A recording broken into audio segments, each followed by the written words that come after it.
Cette semaine, dans Futura Récap, une odeur suspecte sort d'un cargo russe amarré à l'ISS, une rivière pourrait bien vous brûler vif, la Chine a découvert le plus grand gisement d'or du monde, le télescope JWST a encore battu des records, et une arme semblable à l'étoile noire de Star Wars aurait été mise au point. Bonjour à toutes et à tous, je suis Mélissa Lepoureau et voici les 5 actus de la semaine qu'il ne fallait pas rater.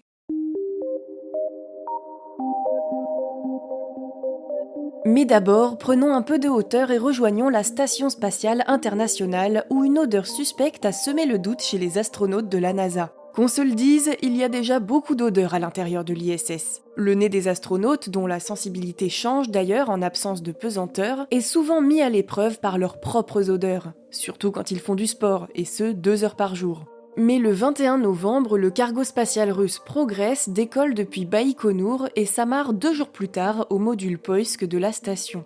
Dans ce cargo, on trouve ravitaillement en vivres et en équipement. Mais surprise, quand les astronautes ont ouvert la trappe du cargo, une odeur qui ressemblait à celle d'un aérosol est arrivée à leurs narines. Les astronautes ont donc rapidement refermé le sas sans rien toucher et ont laissé l'aération de la station faire revenir la situation à la normale. La NASA a produit rapidement un communiqué pour rassurer et dimanche 24 novembre, les astronautes ont rouvert rapidement la trappe. Ils étaient équipés de masques au cas où certaines substances inodores mais dangereuses s'en échapperaient. Au final, la NASA a expliqué que c'était certainement le dégazage de matériaux à bord du cargo, mais rien de dangereux pour les astronautes. Ils ont donc pu décharger sans encombre le matériel. Bref, heureusement, plus de peur que de mal en fin de compte. Ceci dit, une microfuite est connue depuis 2019, dans le module Zvezda.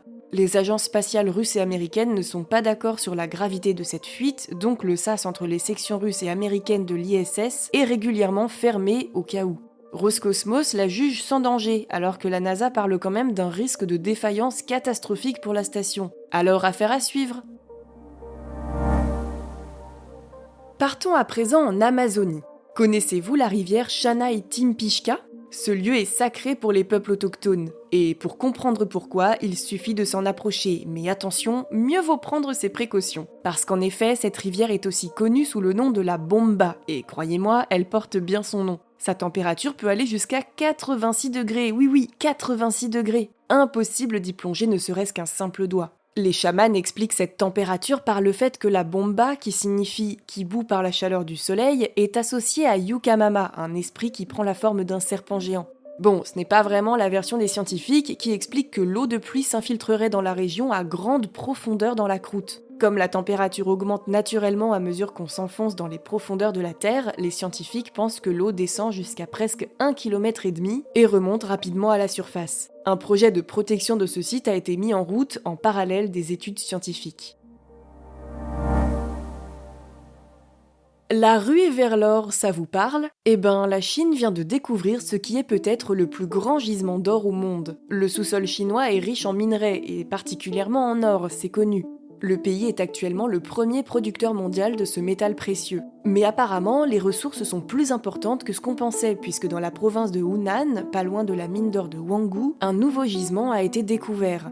On y compte une 40aine de nouveaux filons aurifères. Les experts ont pu estimer que ce gisement pourrait contenir 1000 tonnes d'or. Et si ce chiffre est vérifié, cette découverte représente à peu près 83 milliards de dollars. Pour exploiter ces nouveaux filons, il faudra creuser profond par contre. Les analyses laissent penser que ce gisement s'enfoncerait jusqu'à 3000 mètres. Petit retour dans l'espace maintenant avec le télescope James Webb JWST qui aurait découvert 5 des premières galaxies de notre univers.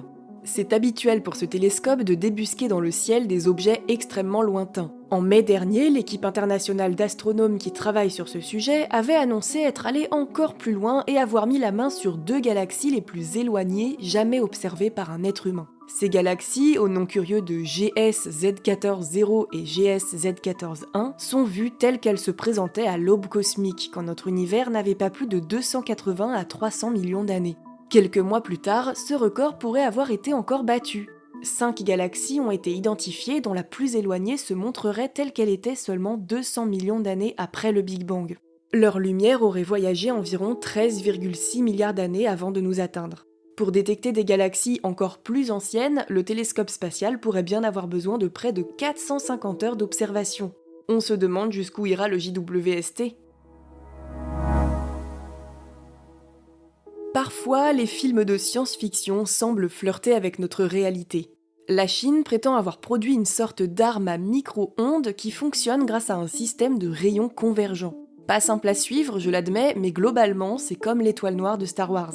Les premiers essais auraient permis en effet de faire converger plusieurs rayons énergétiques en un seul faisceau plus puissant.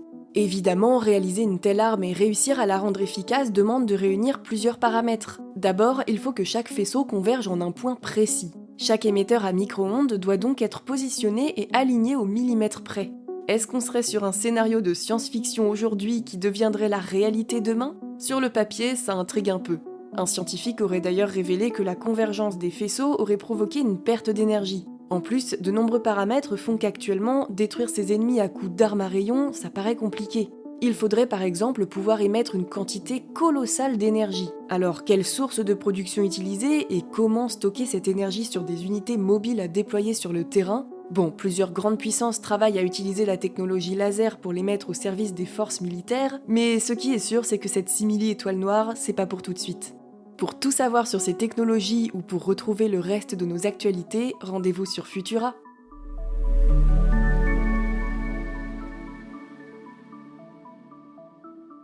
C'est tout pour cette semaine. Si vous nous écoutez sur les apps audio, pensez à vous abonner pour nous retrouver toutes les semaines et à nous laisser une note et un commentaire. Cette semaine, découvrez notre dernier épisode de Science ou Fiction, dans lequel on vérifie si la Grande Muraille de Chine serait bel et bien visible depuis l'espace. Merci pour votre écoute et votre soutien, très bonne journée ou excellente soirée et à bientôt!